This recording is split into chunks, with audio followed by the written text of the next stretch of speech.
Don't scroll, we have a problem. Sarah is in my inbox saying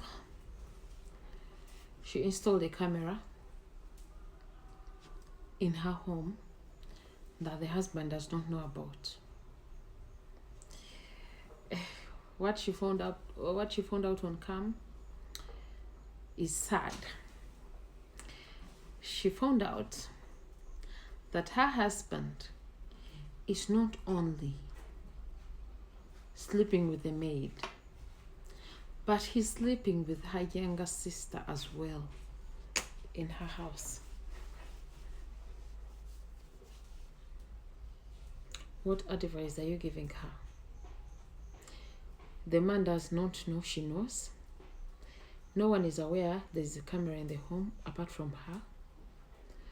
So everyone is behaving the way they've been behaving. They just see her not as happy as she has been.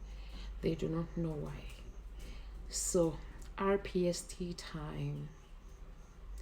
What advice do you give her? Thank you.